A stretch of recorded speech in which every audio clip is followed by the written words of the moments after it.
Evidentimet që u bën nuk kryen punë. Bilas rampa e as punëtorët e sigurimit në hyrje tek hapësirat e ndërmarrjes Trepça këtu në Mitrovic nuk arritën të identifikojnë ata që u fotën brenda fshehuraze. Dikush kaloi pengesat e këtij perimetri e mori diçka që nuk kishte e tij. Ankuesi mashkull kosovar raporton se ka ndodhur një vjedhje në objektin e Trepçës në Mitrovic, ku janë vjedhur 2 trafo, pjesa e tyre brendshme e bakrit. Vlera e tyre përgjithshme është 60 deri në 80.000 euro.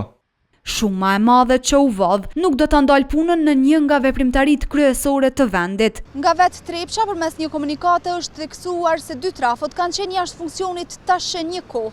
Duke u thirrur në këtë, të njëjtit kanë theksuar se vjedhja në to s'do të ndikojë në operimin e kësaj ndërmarrje. Këta bën me dije se këto pajisje kanë qenë në proces të planifikimit për zhvendosje para se të ndodhte rasti.